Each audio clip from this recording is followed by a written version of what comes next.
Richard Pyatt. Welcome back to Pest Prospectives from the Pest Pros of Michigan. That's exactly what they are, the pros about pests. Amber Byars is back with us, Associate Certified Entomologist, and also oversees field operations at Pest Pros of Michigan. Hello, Amber. Hey, Richard. Today, we're talking about, I'm thinking of that little song my mother used to sing to me when I was a kid. Up went the spider. It's a bitsy spider. Yeah. That's it. Nice. Today, we're talking about spiders and trying to understand them a bit. And they're a little creepy for some people. I'm going to try to figure that out. What spiders do we have in Michigan, by the way? What are the most popular ones that you see? I would say wolf spiders are really popular. People find them a lot in their homes, around their homes, and they can get pretty big. Then the fishing spider, the grass spider, they're really similar in appearance, and those are large. They can get like pretty big when they're extended out. I find them a lot in basements, outside in the grass.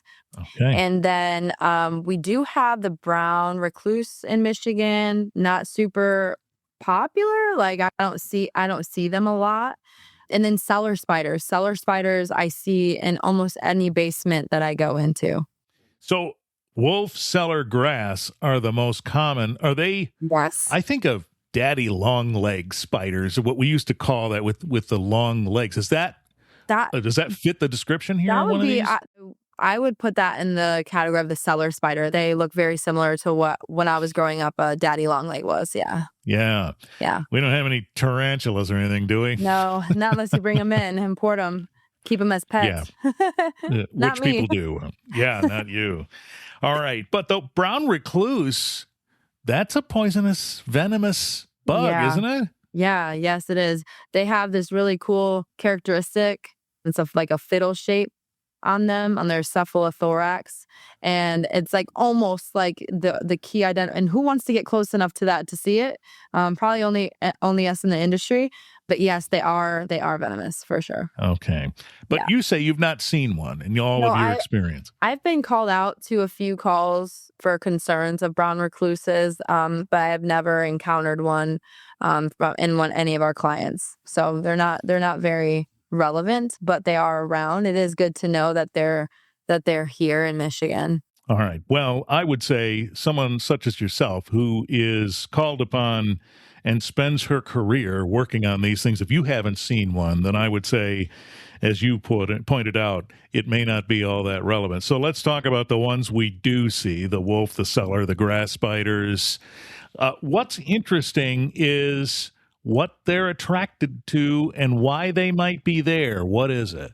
Yeah. So, I mean, all spiders are predators of other insects. So a big part of control with spiders is to maintain the insect population on the property. They're also around because there's a lot of harborage areas or vegetation, overgrown vegetation, nice, dark, damp areas. If we're talking about inside, basements are very, very popular. But yeah, definitely controlling other insects will help with a spider population. What do they like most? Other insects, I mean. They have a pretty diverse food source. They'll eat anything, any other insect. Really? There's actually a spider that it's called a woodlouse spider. I see them a lot inside factories and stuff. Factories and like commercial properties that have a lot of they're in the woods or a lot of open bay doors, but they eat woodlouse. They that's the only thing they eat. Oh, not so diverse. Yeah. Yep, absolutely. But when we're talking about what they're attracted to, they really like to be in darker areas. We have this feedback for our clients that have the exterior lighting, like on their patios or out, like in the backyard. They have these nice setups. They have like the bright white lights that make everything really lit up. Spiders wouldn't be around too much if there was a warmer light. And that's true for a lot of occasional invaders. That's interesting. So that could be why. So I like to have my porch light on at night. And the bulb is, up inside of a shroud. And generally speaking, there's usually a spider of some sort in there. they like that space. Yeah, yeah, and so there's certain light bulbs, warmer bulbs, like warmer colored bulbs, like the older, like yellow lights Yeah. versus the new bright LED lights that are very attractive to insects, even like flying insects. You see them all swarming around the lights. Yeah. Yeah. What do they like about that bright white? I'm not too sure. I just know that that is something very attractive to them, insects in general. Just like a moth to a flame. Yeah, it's a shiny object. They like Yeah. it. Got it. All right. So there's some other pest that they're interested in. I don't suppose they want to eat the odorous house ants, do they? We just They talked about could. them in the last. You're Yeah. right. Wouldn't that be nice if they could help us out with Yes. such things? Yes. But Ants for sure, flies, beetles.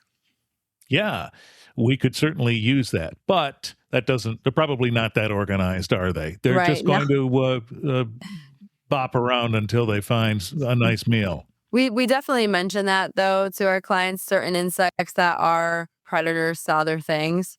Carpenter ants and termites, spiders and other insects. A lot of our clients actually ask us, is there something that you can use that will kill everything but my spiders? Because they find them very beneficial because they're like nature's pest control. But unfortunately, we cannot.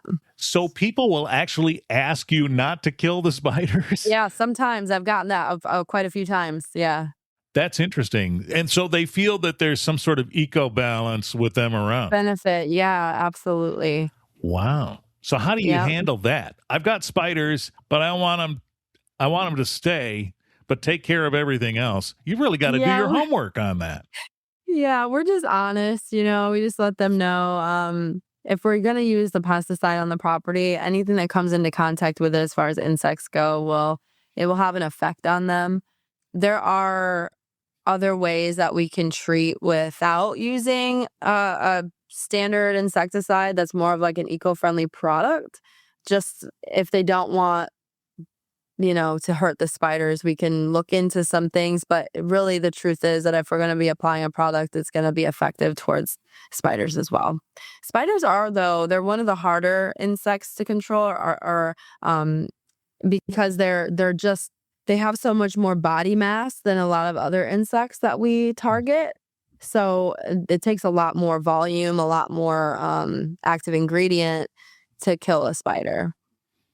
For a minute there, I could resemble what you were describing. A Yeah. lot of body mass. Oh, geez. Yeah. Okay. So it's interesting, though. If you could wave a magic wand and get rid of the other bugs, but keep the spiders, they probably wouldn't stay because they're Yeah. feeding on those, right? Yeah, yes, exactly. They wouldn't have much of a food source left. So very, very good point. Yeah. Yeah, they wouldn't. You can really wish for them to be around, but if you can't make it attractive for them, they won't be there. Yeah, it is So, interesting how many clients would prefer to keep certain pests, and that has actually been a reason why, we don't move forward with general services because they would prefer not to hurt certain insects. And so so when you're dealing with the spider treatment plan, same kind of approach. You're going to use IPM. You're going to look around, look at the perimeter, look at the interior. Is that all true? yeah, we have a 3-step process with, especially for spider control. One, it starts with dewebbing the structure, getting all of the webs off the home, pulling again with the vegetation, making sure that the vegetation is separated from the structure as well. We can spray a repellent product onto our Weber head, which works really, really well when you're cleaning off of a house. It sticks to the structure, and it's like has a lot of, it's lemongrass, peppermint oil. It's like essential oil based. If it contacts them directly, they could die, but it's really like the scent that we're leaving behind that prevents them from wanting to come and re-nest in that area. Kind of like us with stink bugs and odorous house ants. We have an adverse reaction to those too. Yes, yes, to that smell. Absolutely. Yeah, So so we we've would turned the de-web tables. everything, talk about trimming back vegetation, looking at if there was another pest issue on the property, and then doing a perimeter band with a repellent. Now, different from the ants, repellent products work really well for spiders because they're more, they don't groom themselves. They don't really aggregate together. They don't have colonies. They're like the solo arachnid. I keep calling them insects, but they're arachnid. And so a repellent product works really well because if one of them, if it dies upon the first interaction, great. We don't really need them to transfer that around anywhere. It won't really, that's not how that was designed. They're loners. Yeah. Okay. There might be multiple in a certain area, right? If you ever seen those bushes out and they're just like, they just have webs and all of these little funnel webs all over them, like they'll be attracted to the same environment, but they're not going to be interacting with each other in the same way. Yeah, not considered a colony. Yeah. So if we go around our property and knock all the webs down, does that help you or does that help the issue? It definitely helps as far as a client's perspective on effectiveness of treatment.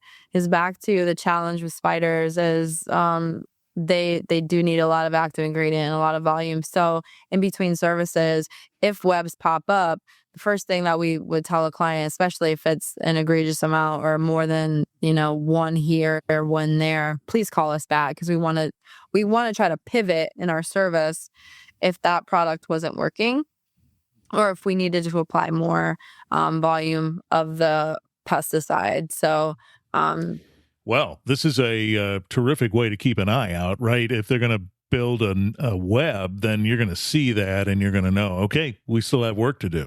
Yeah. And lakefront properties, they have a hard time keeping spiders down. We rarely recommend doing our normal quarterly service on a lakefront, especially if it's surrounded by woods. Like, it is so hard to wait 3 months before another pesticide application because they're so heavily populated in those areas. Well, you talk about some of the things they like: dampness, darkness. Boy, a wooded property near a lake that maybe doesn't get a lot of direct sunlight, doesn't dry out fully. Yeah. That's like living in a mansion for them. Yeah, exactly. Very, very challenging. All right. So someone calls you, they say, I have spiders. What's going to happen? Yeah. So we'll come out and we'll take a look at what species we're dealing with to see if it's something that we can target certain areas versus others.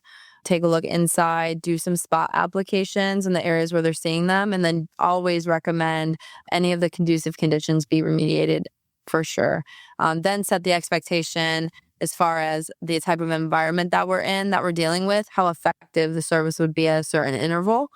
And then 100% of the time, we're focusing on the outside areas, the foundation level, around window frames, around soffits, because spiders can come in up high as well.